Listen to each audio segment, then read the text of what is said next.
दोस्तों, आज मैं आपको एक बहुत इंटरेस्टिंग और dramatic series tale of the nine tailed के बारे में बताने जा रही हूँ। ये सीरीज एक अमर लोमड़ी और एक इंसानी लड़के के बीच के प्यार और उनकी कहानी को दिखाती है। तो चलिए शुरू करते हैं।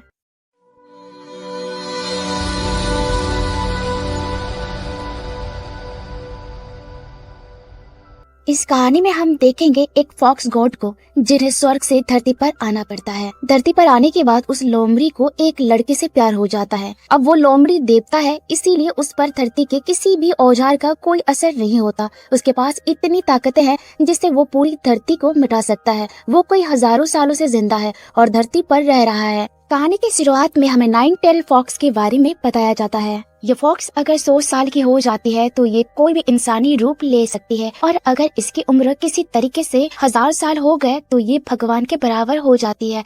इसकी शक्तियाँ इतनी बढ़ जाती है कि इसका कोई भी मुकाबला नहीं कर सकता। अब कहानी के शुरुआत में हमें एक फैमिली को दिखाया जाता है जिसमें एक कपल अपनी बच्ची का बर्थडे सेलिब्रेट करके घर जा रहे थे। उस छोटी बच्ची का नाम जिया था और उसे गिफ्ट में एक खिलौना मिला था। वो उस खिलौने को देखकर काफी खुश हो रही थी, लेकिन तभी अचानक से उनकी कार का एक्सीडेंट हो जाता है। जिया की आँख खुलती है और वो देखती है कि उसका खिलौना टूट चुका था और उसके मॉम डैड उस एक्सीडेंट के अंदर मारे जा चुके थे। लेकिन तभी उस कार के पास उसके माँ बाप जैसे दिखने वाले 2 लोग आते हैं। तभी अचानक से जिया का सपना खुल जाता है। वो एक सपना देख रही थी, उसके मॉम डैड अभी भी जिंदा थे, लेकिन कार के एक्सीडेंट के अंदर उसका खिलौना टूट गया था और हकीकत के अंदर भी जिया का खिलौना टूटा हुआ था। साथ ही में जिया के हाथ पर काफी सारे खून के निशान भी लगे हुए थे, जिसका मतलब वो कोई सपना नहीं था। तभी जिया चालाकी से अपनी मॉम से वॉलनट मांगती है। जिया को वॉलनट से एलर्जी थी, लेकिन फिर भी उसकी मॉम वॉलनट लेने चली जाती है। इस चीज से जिया समझ चुकी थी कि ये उसकी मॉम नहीं है, क्योंकि अगर वो उसकी मॉम होती तो उन्हें पता था कि जिया को वॉलनट से एलर्जी है। जिया अपनी मदर की हमशक्ल पर कैंची से हमला करती है और वहाँ से भागने लगती है, लेकिन तभी उसकी नकली मॉम डैड उसके पीछे पड़ जाते हैं। वो उसे मारने वाले थे, लेकिन तभी वहाँ पर एक लड़का लियोन आता है। लियोन जिया के ऊपर कुछ जादू करता है जिससे जिया सब कुछ भूल जाती है। अब सीन शिफ्ट होता है और हमें 21 साल बाद का समय दिखाया जाता है। हम ली को देखते हैं जिसकी उम्र अभी तक नहीं बढ़ी थी, क्योंकि वही वो नाइन टेल्ड फॉक्स था। वो धरती पर कई सालों से रह रहा है और इसकी उम्र बहुत ही धीरे बढ़ती है। ली एक शादी में जाता है और उस शादी की दुल्हन से मिलता है। दरअसल में ये लड़की एक फॉक्स है जिसने अपने 100 साल पूरे कर लिए हैं और वो भी धरती पर एक इंसानी रूप में आई है, लेकिन वो एक बुरी फॉक्स है और उसने काफी सारे इंसानों को मारा है, इसलिए ली उसे मारने के लिए आया था। ली और उस लड़की के बीच लड़ाई होने लगती है, लेकिन ली बहुत पावरफुल था। वो उस फॉक्स को मारने वाला होता है, लेकिन वो बोलती है वो मरने से पहले अपनी शादी पूरा करना चाहती है। ली इसके लिए मान जाता है। शर्त के मुताबिक शादी खत्म होते ही ली उसे अपनी जादुई तलवार से मार डालता है, लेकिन मरने से पहले वो फॉक्स ली से बोलती है कि वो उसके पति की सारी यादें मिटा दे, ताकि वो अपनी आगे की लाइफ में किसी और से शादी करके आराम से जी सके। उस फॉक्स के मरते ही वो धूल में बदल जाती है और उसके कपड़े वहाँ रह जाती हैं। शादी में आए सभी लोगों को लगता है कि दुल्हन अपने कपड़े छोड़कर वहाँ से भाग गई है, लेकिन तभी वहाँ पर जिया की एंट्री होती है। वो अब काफी बड़ी हो चुकी थी और वो फार्मेसी में काम करती थी। वो अपने असिस्टेंट के साथ उस शादी में आती है और दुल्हन के कपड़ों की जांच पड़ताल करने लगती है। उसे दुल्हन के कपड़ों में लोमड़ी के बाल मिलते हैं, लेकिन उस शहर में कोई भी लोमड़ी नहीं थी, जिसका मतलब कि उस शादी में लोमड़ी का आना इम्पॉसिबल था। अब दूसरी साइड हमें ली को दिखाया जाता है। वो एक गार्डन में बैठा हुआ था। वह एक बच्ची का बैलून आसमान में उड़ गया था। वो जादू से उस बैलून को वापस लाकर उस बच्ची को दे देता है और उसे ऐसा करते हुए एक दूसरा बच्चा देख लेता है, जिस पर वो बच्चा ली से पूछता है कि क्या वो एक एलियन है। ली उसे बताता है कि वो एक नाइट टेल्ड फॉक्स है और वो कई हजारों सालों से जिंदा है और वो धरती पर इसलिए आया है क्योंकि वो किसी के जन्म लेने का इंतजार कर रहा है। वो किसका इंतजार कर रहा है ये हमें मूवी में आगे पता चलेगा। अब ली आफ्टर लाइफ के ऑफिस में जाता है। इस ऑफिस की लेडी का काम है जिसकी भी मौत आ रही है उनका हिसाब रखना, यानी कि एक तरीके से ये यमराज है। और उस औरत ने ही ली को उस लोमड़ी को मारने के लिए बोला था। ली को लोगों को मारने का काम बिल्कुल भी पसंद नहीं था, लेकिन तभी वो औरत उसे एक कॉन्ट्रैक्ट दिखाती है जिसमें ली ने साइन किया था। इस कॉन्ट्रैक्ट के मुताबिक ली जब जन्नत में था तो वो जिस लड़की से प्यार करता था वो मर गई थी और उसी के दोबारा जन्म लेने का इंतजार वो धरती पर कर रहा है और धरती पर रहने की परमिशन के लिए उसने एक कॉन्ट्रैक्ट में साइन किया किया है, इस कॉन्ट्रैक्ट के मुताबिक उसे क्रिमिनल को मारना होगा, इसलिए वो इस काम से पीछे नहीं हट सकता है। दूसरी साइड जिया उस लड़की के मरने की इन्वेस्टिगेशन कर रही थी। सीसीटीवी कैमरा से उसे एक लाल छाते वाले आदमी पर शक होता है और वो ये लाल छाते वाला आदमी और कोई नहीं बल्कि ली है। जिया एक रेस्टोरेंट में जाती है, तभी उसे वह एक लड़का मिलता है। वो लड़का जिया को बताता है कि वो लाल छाते वाला आदमी उसे बस स्टैंड पर मिलेगा, लेकिन जिया को उस लड़के की बातों पर यकीन नहीं था। लेकिन फिर भी जिया को उसकी बातों पर यकीन करना पड़ता है क्योंकि उसे उस लाल छाते वाले इंसान को पकड़ना है। अब वो लड़का उस रेस्टोरेंट से उठ के जाने लगता है। रास्ते में हम देख सकते हैं वो लड़का अपना रूप बदल लेता है। यह हमें पता चलता है ये भी एक लोमड़ी है और ये और कोई नहीं बल्कि ली का भाई रैंग है। लेकिन वो ली से काफी ज्यादा चिढ़ता है। रात को जिया बस स्टैंड पर पहुंच जाती है और वो उस लाल छाते वाले यानी ली का आने का इंतजार करने लगती है।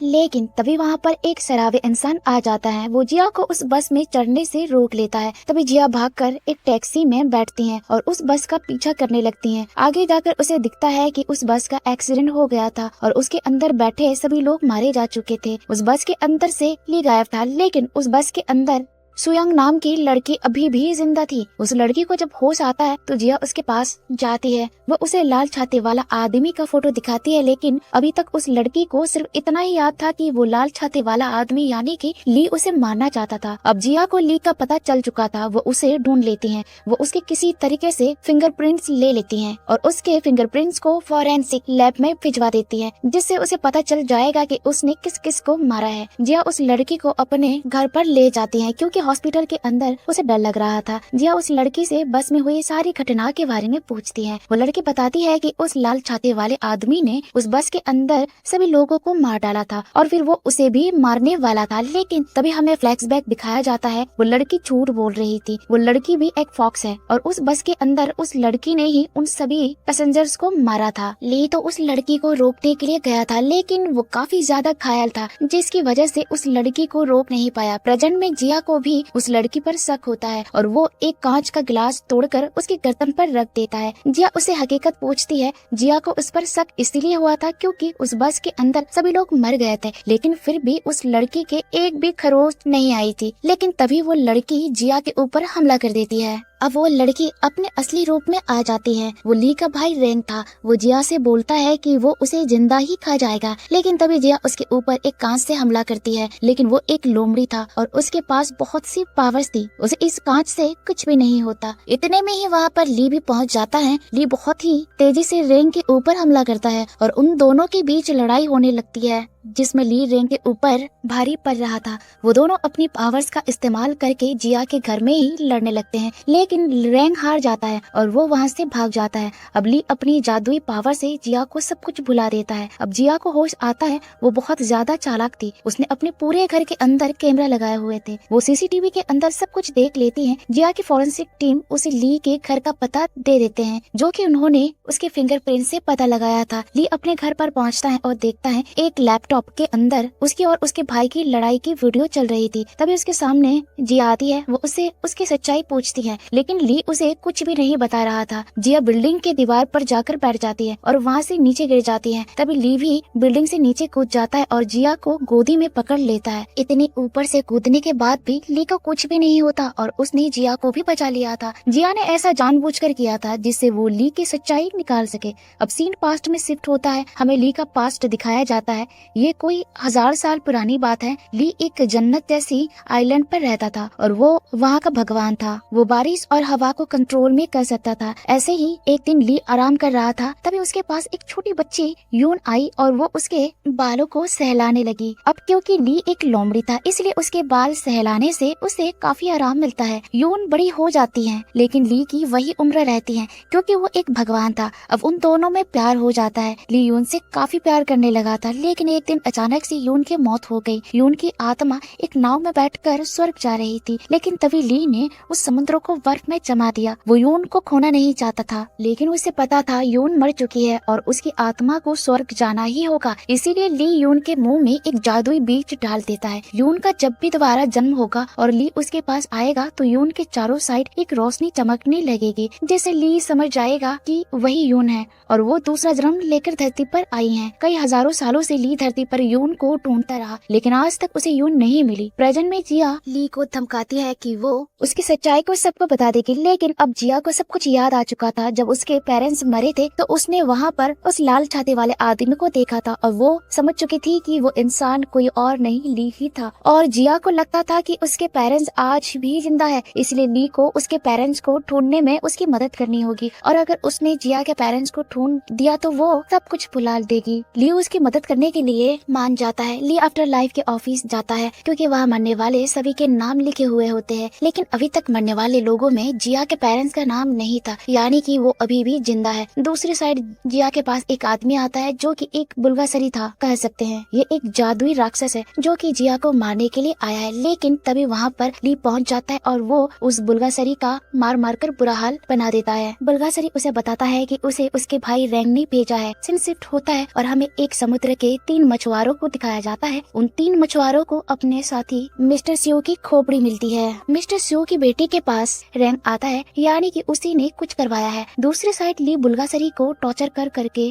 रैंग का पता लगा लेता है और वो रैंग से मिलने के लिए पहुंच जाता है। यह हमें पता चलता है कि रैंग ली से क्यों चिढ़ता है। दरअसल बहुत समय पहले ली ने रैंग को बीच में से चिढ़ दिया था, लेकिन वो किसी तरीके से बच गया और इसीलिए वो अब ली को मारना चाहता है। अब ली अपने भाई को छोड़कर वहाँ से चला जाता है। अगले दिन जिया ली को लेकर एक आइलैंड पर पहुँचती है। ये वही आइलैंड है जहाँ कई हजार साल पहले ली और यून रहा करते थे। जिया उस आइलैंड पर मिस्टर सियो की मौत का इन्वेस्टिगेशन करने के लिए गई थी। उस आइलैंड पर ली को एक ट्री की आत्मा मिलती है जो कि एक बच्ची की आत्मा थी। वो कोई सालों से एक पेड़ के अंदर कैद थी। ली उससे पूछताछ करने लगता है, लेकिन उस बच्ची को कुछ भी नहीं पता था। जिया पेड़ पर बंधी एक रस्सी को काट देती है, जिससे वो बच्ची आजाद हो जाती है। वो बच्ची जिया को बताती है कि उसने उसके पेरेंट्स को इसी आइलैंड पर देखा था। अगले दिन जिया के ऊपर एक अनजान आदमी हमला कर देता है, लेकिन तभी वहाँ पर ली पहुँच जाता है और उस आदमी को मारकर वहाँ से भगा देता है। ली जिया की लगी चोट पर जड़ी बूटी लगाने लगता है, लेकिन तभी उसे जिया की बॉडी में कुछ अजीब सा दिखता है। इससे पहले कि वो कुछ समझ पाता, जिया उसकी गर्दन पकड़ लेती है और उससे बोलती है कि वही यून है। ये था इस मूवी का पहला पार्ट, और अगर आपको इसका अगला पार्ट देखना है तो आप मुझे कमेंट में बता सकते हो।